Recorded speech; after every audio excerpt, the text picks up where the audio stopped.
All right, it is recording. Okay, so I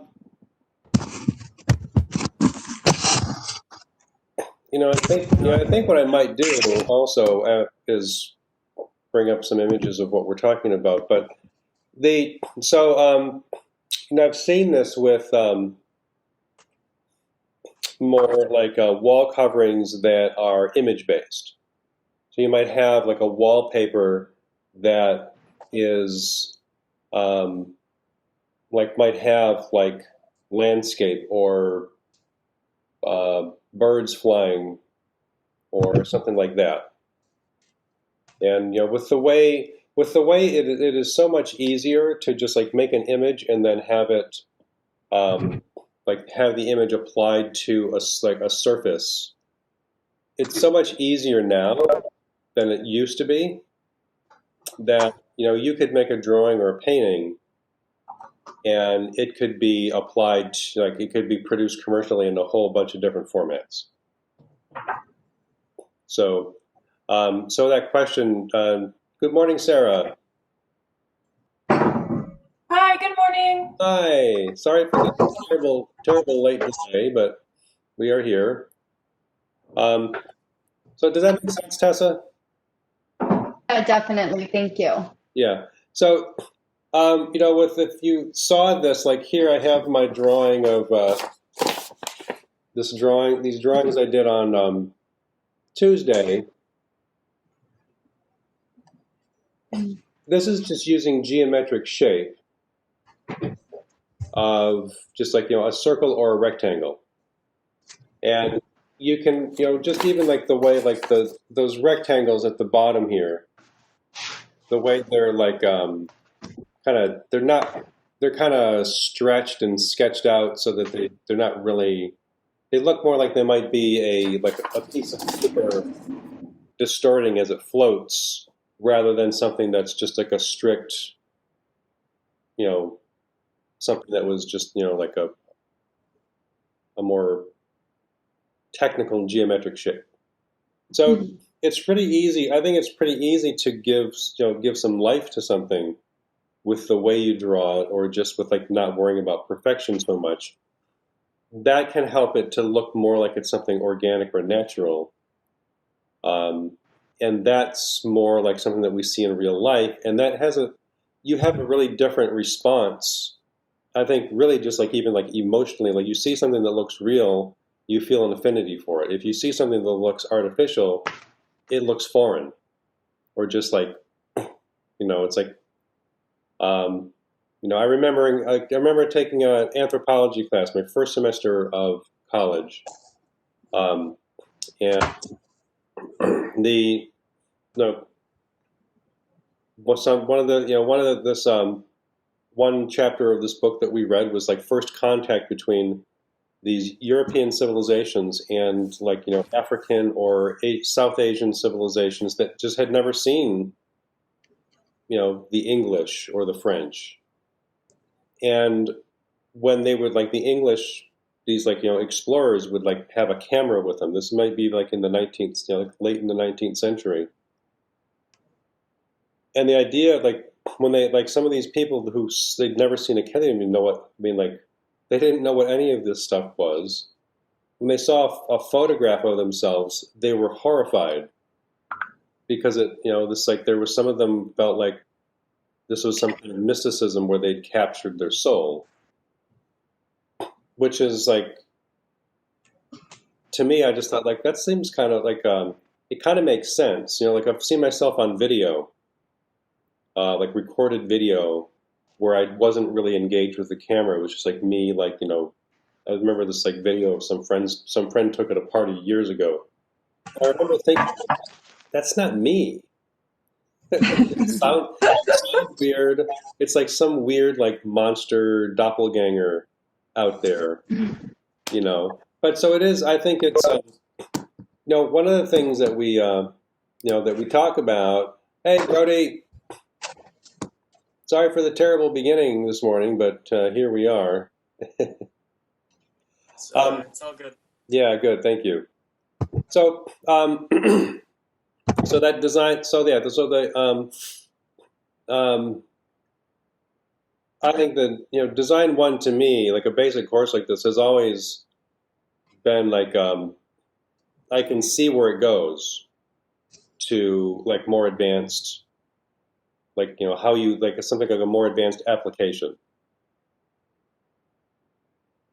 which is really what we're it's kind of like why we teach classes like this. Like, so like design one is fundamental principles, um, and so we work with shape, and shape is the basis of all your imagery. And if you apply light and shadow, you create the appearance of three dimensions, and so you create form. And then you're like, with those two really basic figures or ways to create image, you've got really an infinite amount of choices. It used to freak me out when I was a student. There were so many like breaking down imagery and thinking about like where you place something in a composition, and I learned to just settle down and just like learn it, do it, respond to it, and if it looks right, you kind of see it faster. You don't usually have to like analyze your work all the time. Usually, I like work and then look at it later, and then that's when you can analyze something and um, decide if it's any good or not. Oh, by the way, so I've been making art since I was a kid, and I never stopped. Um, I've been, I started college in 1983. Started doing printmaking in 1985, which is my, I got my MFA in printmaking, and about 9 years later. But I've been doing this for a long time, and I still make mistakes all the time. I mean, like mistakes are really like it's not like there's no rule or anything that says that at some point an artist stops making mistakes, or that like a designer just like magically like knows how to do it all right. You get better, and so you don't. So I think the idea is that you should try. You should make sure that you're not making the same mistakes. That's where it should be. I think that's where you should. I guess that's where it's. That would be a sign of like you need to think about what you're doing if you're making the same mistakes over and over again. It's true in life, really everywhere. So, all right. So, does anyone have any questions about like if you did you see like I did put video up from Tuesday?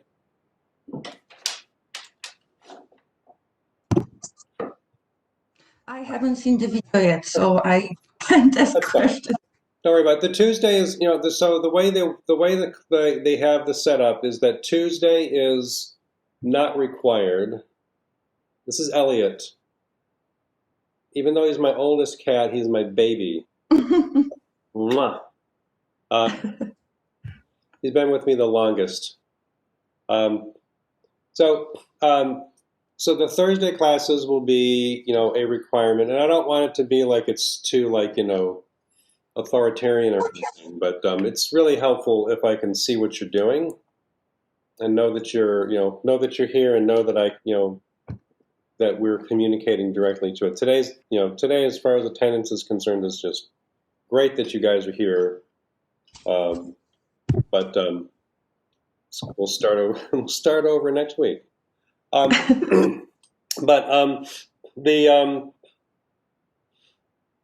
today I'll go over the presentation that I have for the first assignment.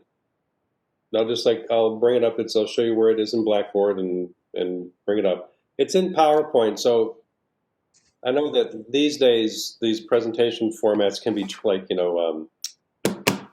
like you can sometimes you can open it in some other platform, but so in the YouTube channel. Let me share my screen here.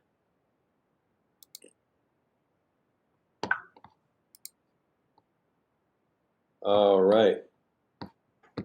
So YouTube here, I'm going to go over a little bit of syllabus here too.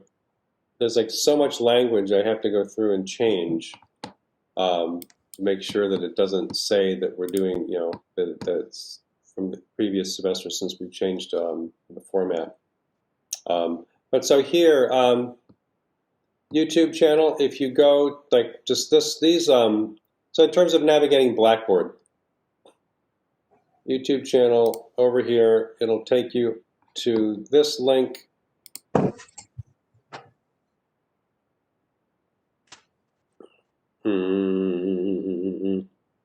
And there we are. If you go to the playlists,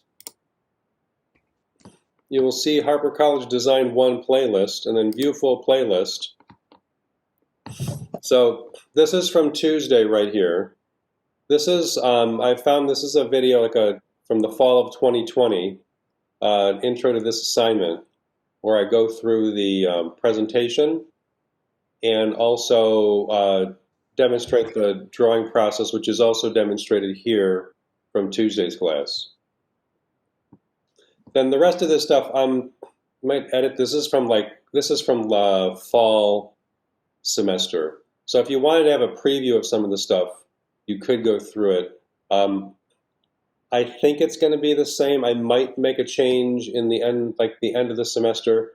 We had a painting assignment that I changed to this zoetrope project, which is fun, and I might stick with that. We just had it was a bit of a tough ending last semester for some people, so I made some adjustments. Okay, so that's the YouTube.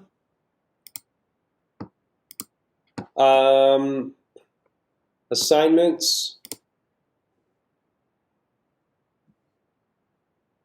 Hello, there you go. Here, so this is the first assignment is motion progression and composition.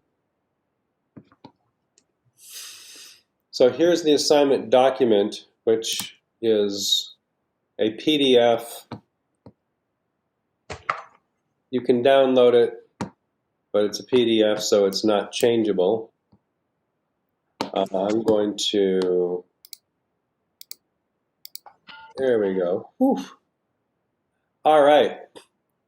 So the this is this document without pictures is well, maybe hard to see it, but you'll see it in just a second here. So controlled repetition of a shape, whether a geometric or an organic shape, to create clear and compelling compositions that demonstrate the suggestion of movement through each composition. Begin by making 8 3x6-inch studies, composition studies, those are drawings. Refine 3 as 5x10-inch drawings using pencil, pen, and marker. And then the 3 finished compositions, I had to rewrite that, dang. How do I have mistakes when I've read these things so many times? 3 finished compositions will be made using cut shapes of black and white paper that measure 5x10. Okay, they will be presented for grading. So the presentation is going to be a little different. Normally we would mount it to a presentation board, and I think for the first one we're not going to. I'm just going to have you arrange them and take a picture, and then you'll post it in Blackboard for me. Normally the college provides the presentation board and a heavyweight media paper for painting projects. Apparently there was a delay in the order, and so when that order gets in, the department will contact you, or they'll let me know, and I'll contact you and tell you when they're going to have like a drive-up pickup for you to get that stuff. And that's stuff that is part of like a studio fee that you already paid for it, so you're going to get it. And then we'll do like the second, after that we'll use the presentation board for mounting your assignments and making them presentable, and then you'll take a picture of that. and send and post that. Okay. But first, and really, it's going to be like when teaching this, it's going to be one thing at a time. I'll show you the drawing process. You'll do the drawing process, and then I'll show you the process for creating the finished version using the cut paper. Then you'll do that, and then when it gets to the how to dress it up for the for presentation, I'll show you how to do that. If you have questions, ask me. If it works for you, like if you're like working on like Thursday night and you're like, cannot figure this out. It's really probably it's actually the nice thing about doing this online is that it's really easy for me to make make 5 or 10 minutes, even 15 minutes, and just say meet me in WebEx, and I'll just like send you an invitation to it, and then I can see it. If I can't see it, it can be hard for me to tell you clearly what you need to do. So I can't, I'm not available 24/7, but if I'm working, it's really easy for me to just say, meet me in WebEx in 15 minutes. So all that to say is if you're really it's like, I really need to talk to you, we can do it. Okay, so now, so in terms of like where you look for ideas, I'll show you, you'll see this in the presentation. There's some like visual ideas that are from artwork and photography and architecture that show you where this, like how this is expressed in finished work. Okay, so any shape may be used as a figure in the design. Is that a kitty cat, Brody? Good choice. He's not being very helpful at the moment. Oh, well, yeah. Yeah, well, you all will see this. Elliot will come along and lie down on my work when I'm demonstrating because he just likes to be close. And if it's a big flat paper surface, it's like, oh man, that's nice, right? Like just for you, I did it just for him. All right, so you may change the dimensions of the shapes in the composition, but like here, I want you to, in most cases, I would like you to use the same basic shape per composition. If you introduce if you're trying to use a circle and a rectangle in the same composition, it makes it a little more complicated than this assignment needs to be. I want this to be just like a simple, more straightforward thing where you see what you can get out of a single shape. So you can change the dimensions. Shapes must reach the two farthest opposite edges. So if it's a 3x6 rectangle this way, it's got to go across. It can go up, kind of like up and out, back and forth, but the overall emphasis has got to be across the longest way. All right. This is all stuff I've already told you. You're going to use black, like the sketchbook paper and black construction paper for the finished versions of them. And when it comes down to talking about how you mount them to mount the paper down, I'll show you, we'll talk about different options. Rubber cement is great because on paper, on the regular paper surface, when it dries, you can pick it up with the rubber cement little pickup square. But it's a petroleum-based adhesive and it smells pretty strongly. And so if a chemical smell bothers you, then a glue stick might be a better option. Elmer's glue will work, but if the Elmer, any other kind of glue, you can't pick it up so easily. Actually, you can't pick it up at all once it dries, and then it's just there. But there are always ways to work around things. So if you're having a problem with one way I'm telling you to do it, and you want an alternative, let me know. Okay. Okay. So we'll talk about how you post it when the time comes. I'm not gonna since we're so delayed. I'm not going to talk about vocab right now. Now here are some sketches from a student from some time, time in the past.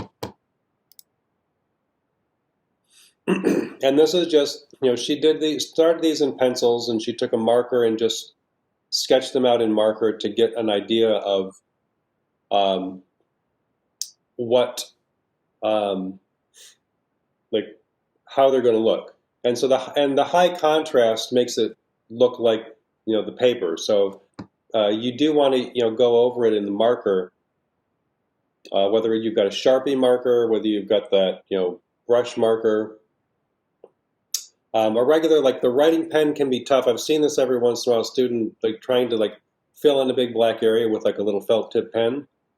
And it's going to take you forever. And it's worth it to just like, get something like a Sharpie even. Now, if you've got stuff lying around at home, if you've got Sharpies there, just use those. All right. So can you see how this effect is working with these drawings? Yeah. Good. So here are 3 of them. These are the finished versions. Let me of 3 of them. And so now this one here, I really like this one in the middle. Can you see my cursor arrow?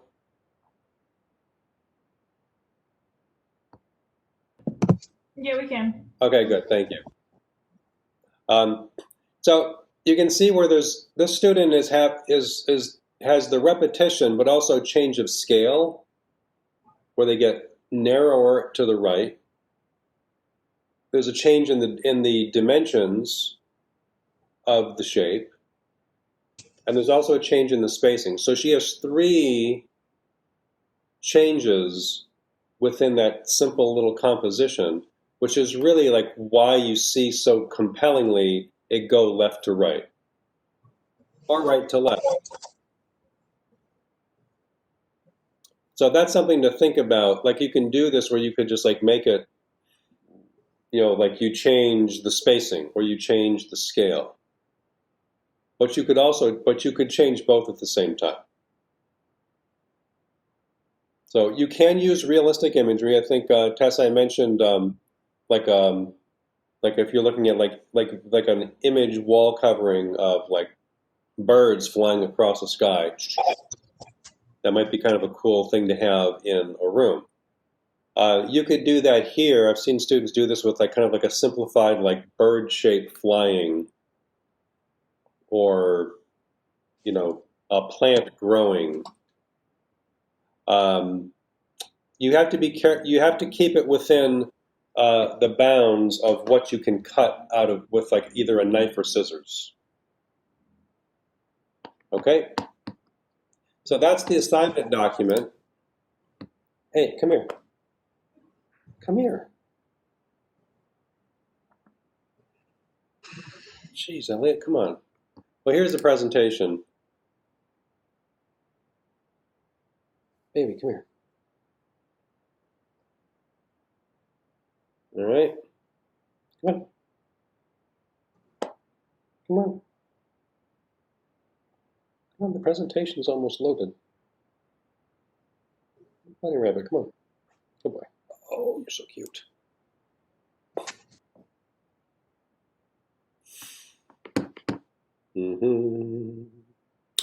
Any questions about what I was just talking about?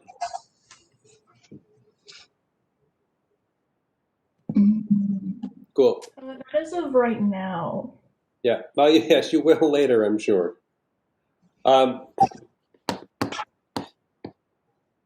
So, Claudia, you mentioned that you took CAD last semester.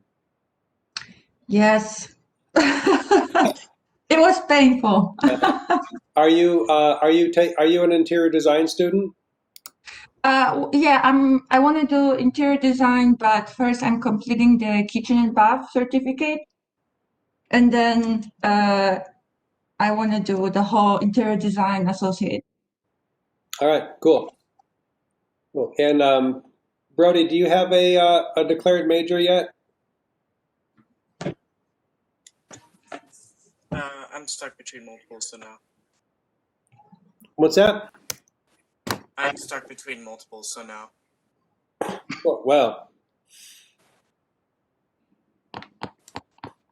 You know, I started as a fine arts major because it was, you know, it was what I wanted to do, and I did that for 3 years, and then I kind of got stuck, and then left school for a year and a half, went back, and I ended up getting my bachelor's degree in history, which was also something that I just wanted to learn, and then ended up going to graduate school for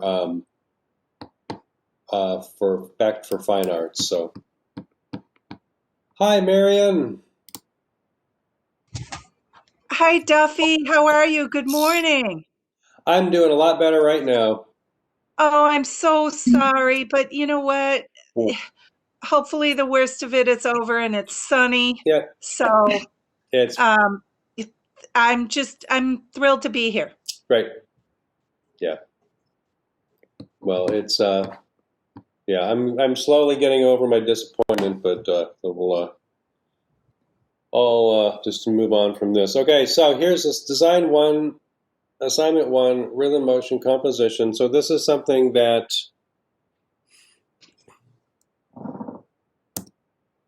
here. So this has a summary of the assignment description, like the assignment document here.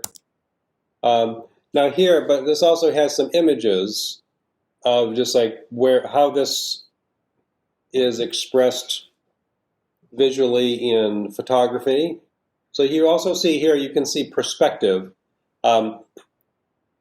Perspective, like, you know, the term linear perspective is a methodology in art, drawing, and like drawing, painting. It's also been used all over the place now, but it was developed in the early 15th century by a guy named Filippo Brunelleschi, who is really considered to be the first, really like the guy who got the Italian Renaissance going in the early 15th century, which is really considered to be the beginning of the modern era, because it was a lot of like the modern ideas that we still use were first, I guess, established.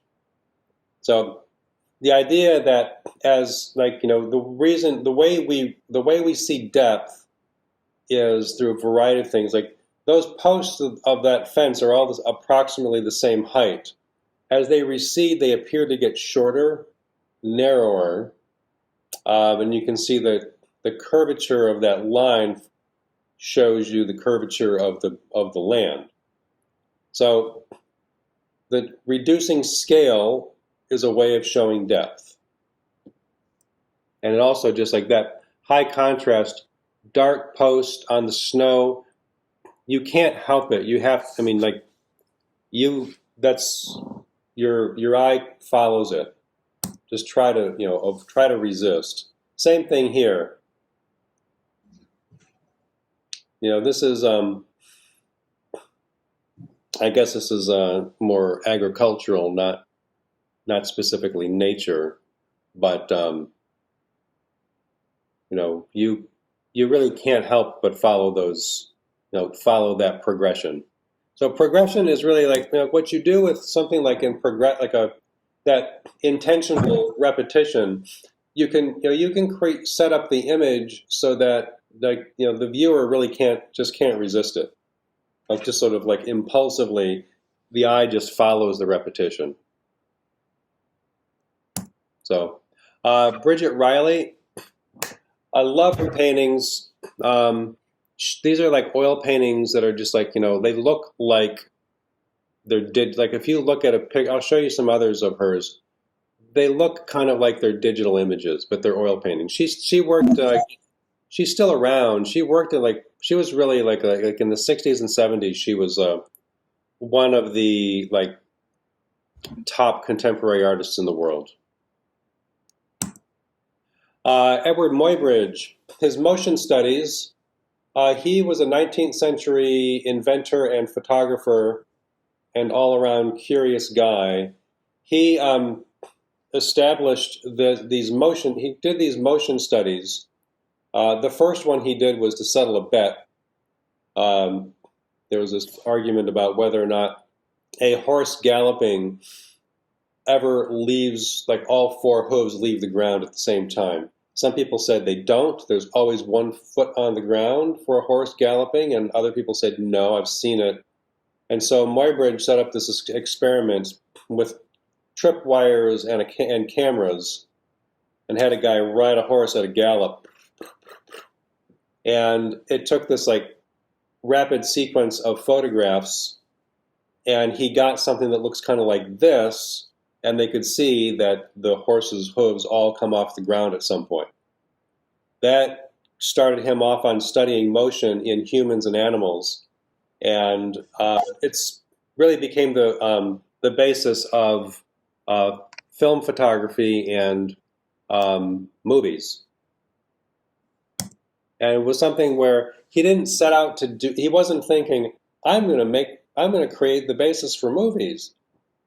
You couldn't do that. But he was curious, and this is something that I think is important about innovation and curiosity, is people pursue things because they want to know. And when I started college, I went to college, and the reason I was in college is because I wanted to learn things I didn't know. That was my, I loved making drawings. I loved making art. I would tell people when I was in high school, I'm going to be a comic book artist. I want to draw for Marvel. And I never did. And I think now I could do it. But at the time, I did not have the experience. I didn't have all the skill I needed. I also didn't have the patience to settle down and do all the things I needed to do. But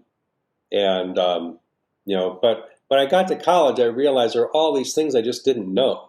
And so I would take all these different classes that sometimes they didn't relate. I finished my bachelor's degree with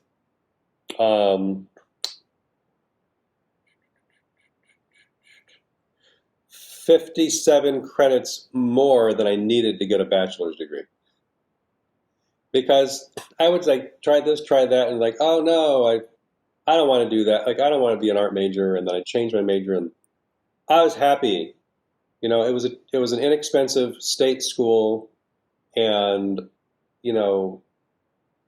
I had scholarship money, or worked and I made money and I paid my way, and I somehow finished undergraduate with no debt, that's because you could do that in the 80s. But I just wanted to know. I just wanted to learn. And that's the spirit of something like what Muybridge did. He didn't do this because he was gonna he knew he was laying the foundation for film, for movies. He just wanted to see people didn't know how things happened. There was this blind spot, and so he wanted to expose it and see what was going on there. I would encourage you to have that kind of a mindset going into anything, because there isn't always this direct relationship between you do this and you get a specific result, and that's what happens. You don't know. You don't know whether or not something is going to work until you try it. And that's, in a small way, that's how you make drawings for an assignment. That's also how you find out, there's, we don't get guarantees for things. We just have to do our best to, eliminate,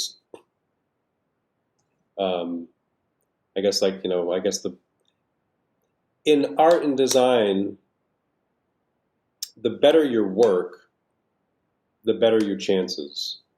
So there's sort of an argument in favor of just trying to do your best all the time.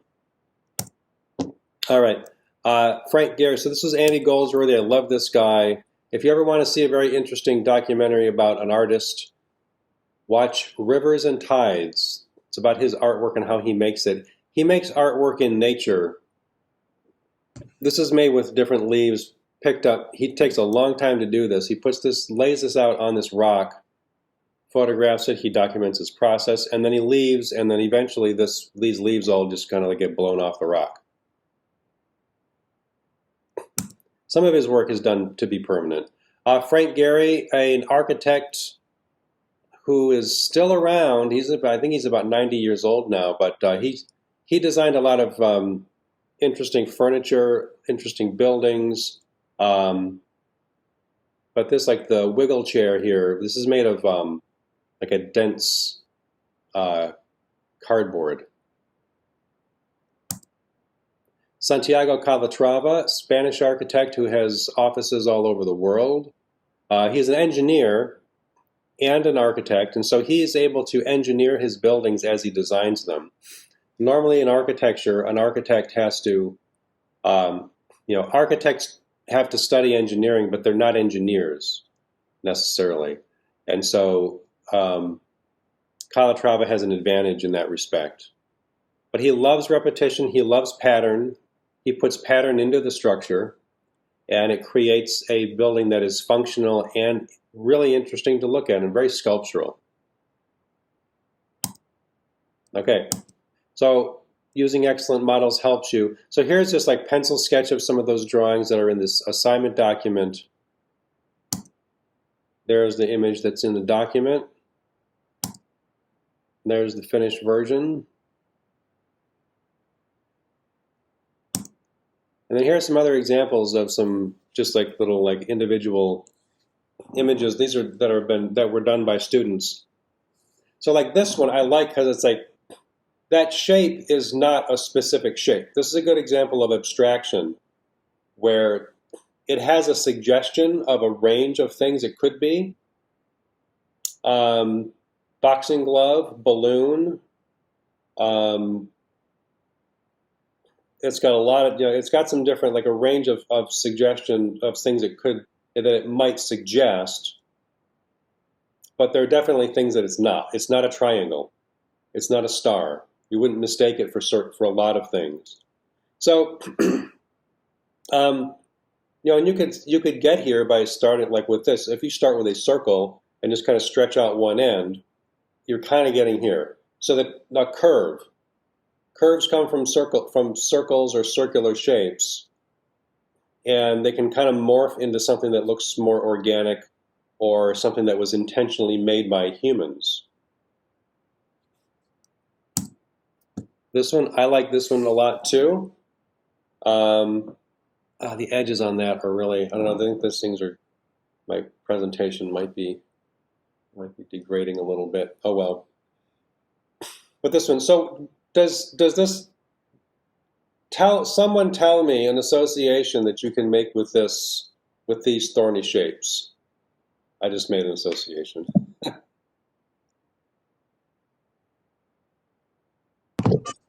Waves or fire, maybe? Thank you. Good. Yeah, I was gonna say waves as well. Mm-hmm.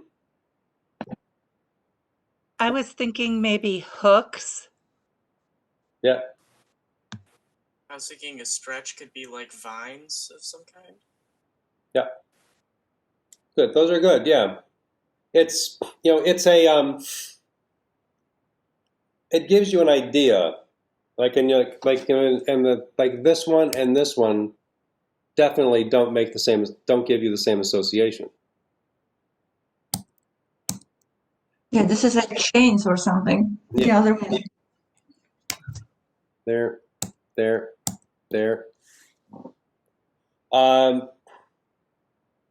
This one I like because it's, it's like similar to the multiple alterations of that rectangular shape where it's just like starts to kind of bend. This one starts to create the appearance of light and shadow on a surface.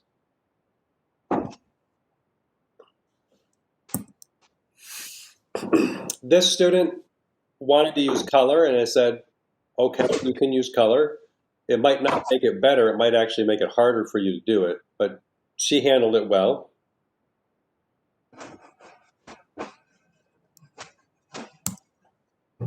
The basic requirement, though, is, oopsie, I'll go back. The basic requirement is that they're black and white. So if you don't have to think that like you're going to, if you don't use color, you'll get a lower grade. I'm not going to do that. Okay.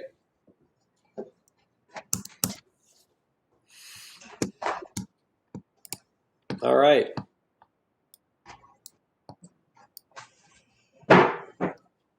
Okay. Who's microphone? All right.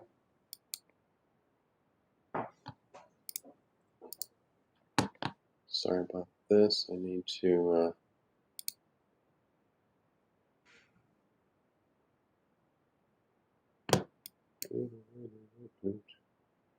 Anyway, never mind.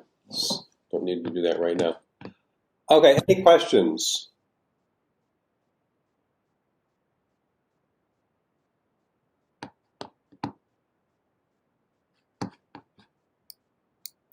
All right, so Tessa and I were talking earlier about the due date.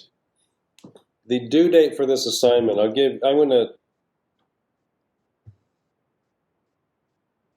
So I'm going to set February 2nd as the due date, and I apologize for the fact that there's no schedule yet. It's going to be up there later today. February 2nd. So I want to have next week's class. Next week will be, I'll have some demonstrations for how to finish this as cut paper. So you can see how the presentation should work. I'll have a place in Blackboard for you to post, and I'll create a video to show you how to post things in Blackboard in the discussion board. I'm going to stop sharing the screen because we're just looking at a blank screen. Are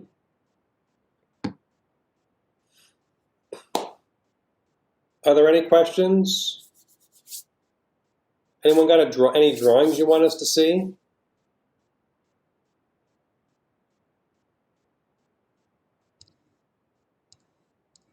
Okay, you know what? I realize this is our first, you weren't there on Tuesday, so, all right, let me show you.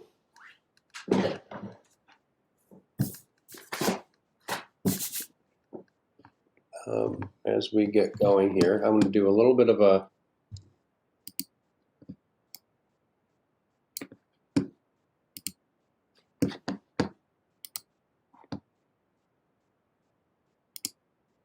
go.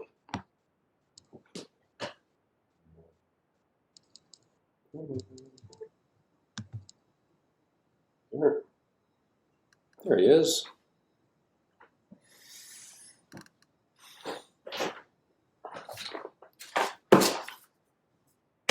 All right, so here is what your process can look like. So in terms of supplies, with this assignment, pencil, eraser, pencil sharpener,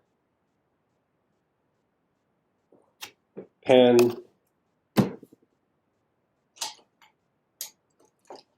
Sharpie, and this is this brush marker. It actually has two sides to give you this darker stuff. All right, so if you approximate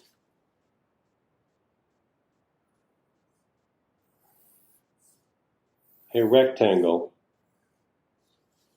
like that,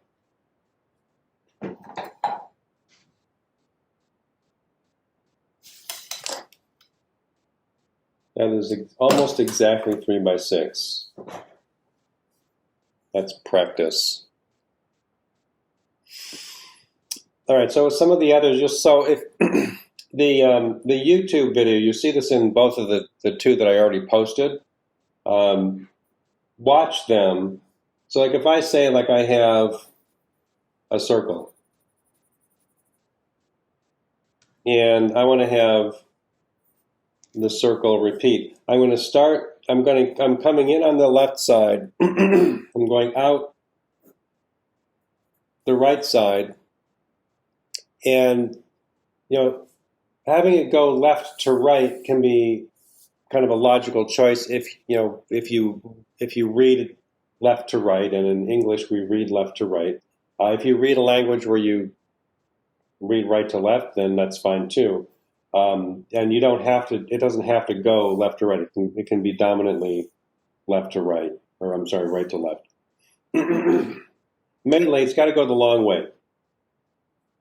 You can sketch out like a line like that to remind yourself where you're going. You don't have to do this.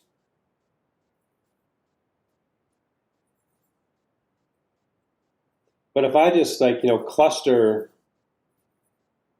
these circles here, I want to make sure, if I want this curve, I want to make sure that it's obvious that this cluster is curving.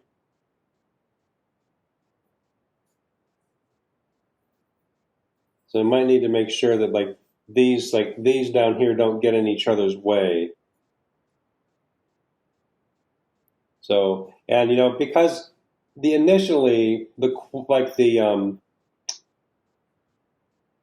drawing is always early on in the drawing, it's always just kind of in flux, and so I don't have to worry about making all of my shapes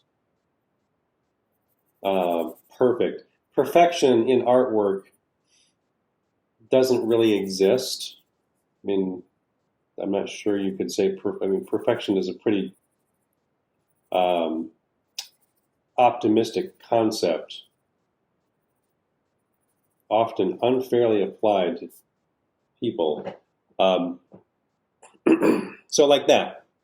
Do you get this? Does this seem to work for you visually?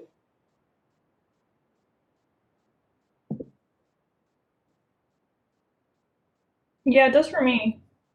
Cool, thank you. And then here,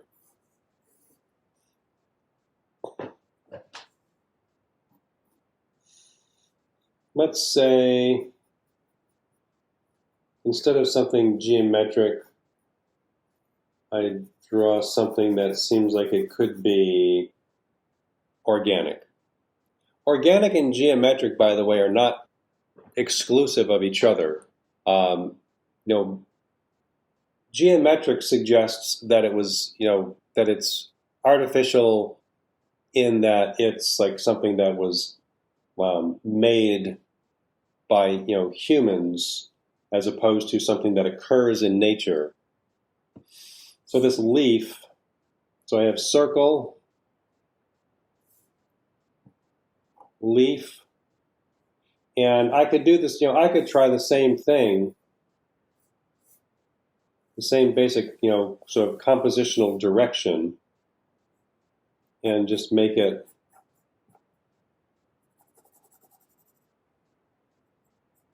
leaf shapes. I can try to make it look like, maybe I could make it look like this is actually there, and you could do this where if you want to, you could add this like a, thick shape.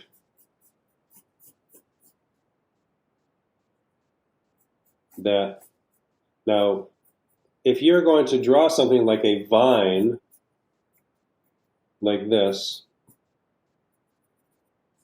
it might be a good idea to look at a picture of a vine, right? Or this is kind of like classic, like beanstalk or something. The more you make images, the better, the more you have experience and memory to work with. And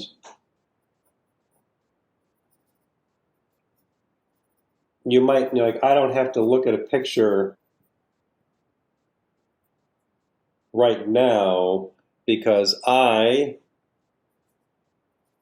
remember I've done this before, right? So now here, if I have just this like bend, this sort of like, kind of like whip of a beanstalk, that could be kind of cool. This might not be, in the end, I might draw this and like, do my 8 compositions and look at this one and like after I do some better ones, I might decide like, yeah, well, this is like a no good, or just not as good. I might throw in some other like little like partial ones that seem to be getting cropped.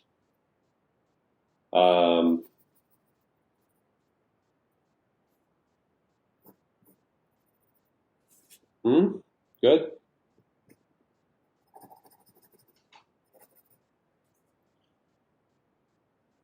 So like the positive and negative, there might be like, this might have something I might put something down there. So now I think what I'm going to do, I can use a Sharpie.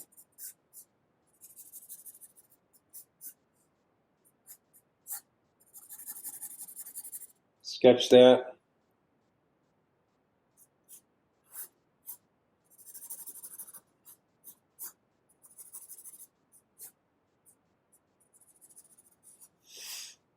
And a sketch like this, you're going to take 3 of these drawings and you're going to refine them.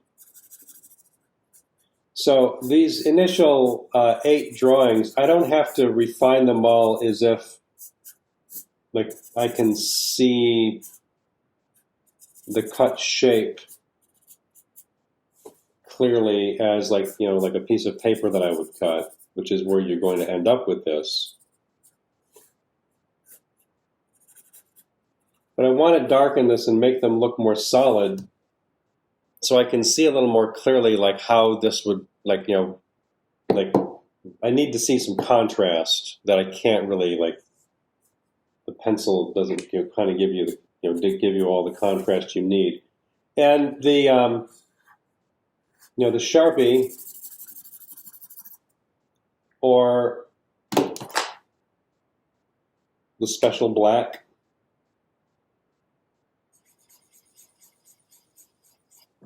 those will be, this is just like give you the, like, it's higher contrast. It's also,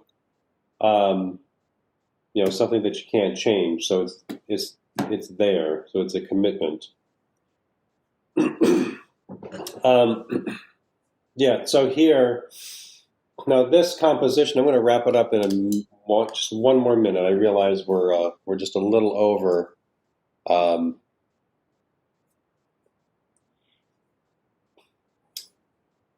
These compositions are going to be what is known as an open composition. I talked about this on Tuesday. It's in the video that's posted from Tuesday. But I'm going to say it again. Open composition is a composition that appears to that goes to the edge of the composition. It goes to the edge of this like image and seems to go outside of it. And there's a closed composition. So like a closed composition is if I have these like, shapes in my drawing and I don't go all the way out to the edge. So it can look flat. And that's often like what a closed composition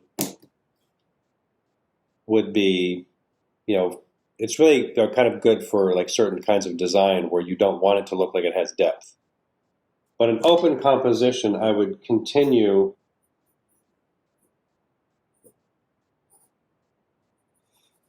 some of them would look like they are moving, like, moving outside the picture. So it's almost like this is like a window into some space or even, some world. So it tends to have a more like realistic three-dimensional appearance of space. Okay, so open composition.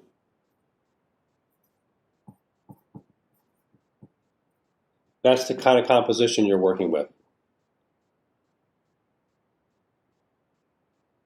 Okay?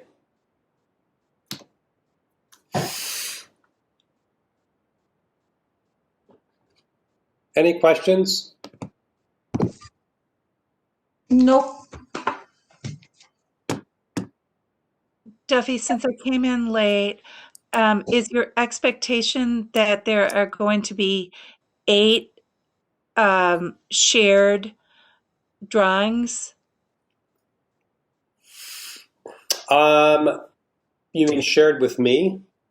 Yeah, I mean, can you just run real quickly, 1, 2, 3 again? What's our initial thing we're working on right now? I'll watch the video, but Right now you're working on the 8 3x6-inch drawings. okay, that's what I thought you said. 8. Okay, thank you. Yes. And, you know, when you are ready to turn things in, I will create here in Blackboard, over here in the discussion board, I will create a forum. I will call it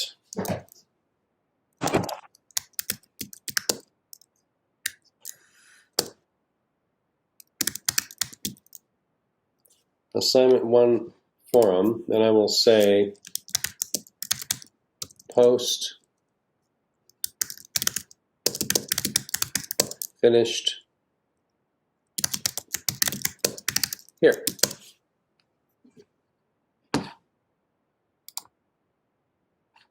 All right, and when you go to the discussion board now, let's say I'll go announcements and then like down here to discussion board, you see this assignment 1 forum.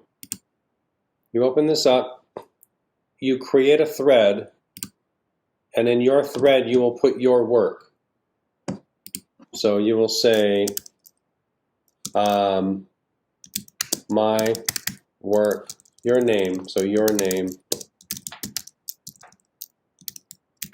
You could just, jeez, slow down, your name. And then here, if you wanted to post, like if you're working from a laptop, desktop, posting a photograph, if you use like add content, that plus sign, insert local files, and then like from here, I can go to pictures, and I can do like here, the freshman dance. This is me getting ready to go to the freshman dance in high school in 1979. And there it is. That's my stepdad. And that is our wood-paneled family room. And that, you'll see, are some wide cuffs on the pants of my suit. Okay, submit, and there it is. So there's my thread. You will create in each of the different discussion board forums, when you're submitting work, you will create a unique thread for yourself so that I can see that, so that I can find your work very easily. Okay? Yes. Cool. All right. That's enough for now. And I'm going to create a... no, actually, I want to ask, does anyone have any questions about supplies?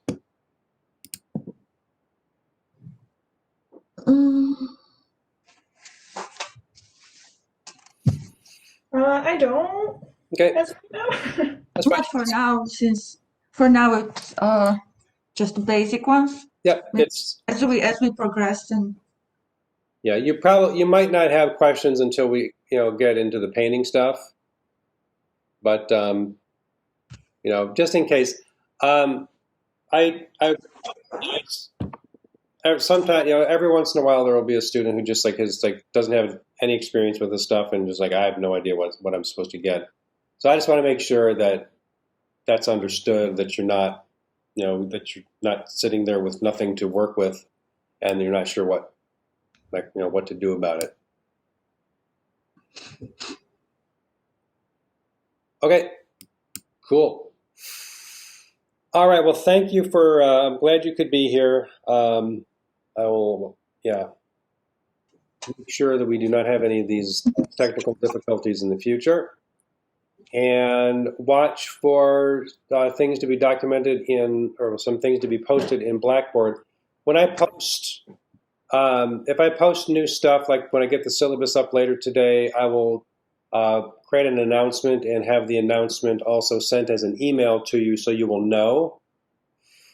And send me, if you have questions, if you want me to see work and give you my opinion, send me an email with a picture of it. Just, shoot it with your phone, put it, and attach it and send it to me. And as long as it's clear enough, it doesn't have to be professional photography, but as long as it's clear enough, I can give you some advice about what I think you should do.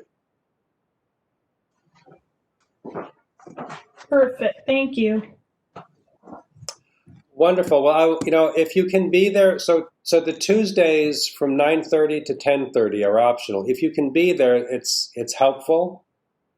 Normally, when the class meets in person, the Tuesday, Thursday are both like in-person meetings, and that's the class. That's where a lot of stuff happens. So, if you can be there, the school is only requiring the Thursday.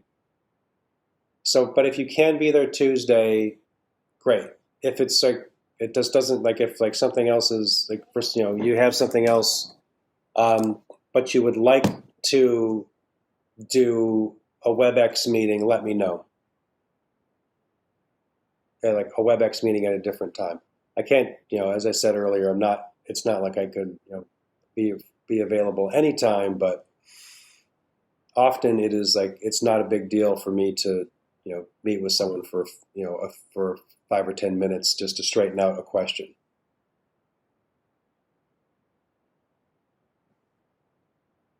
Sweet. Awesome.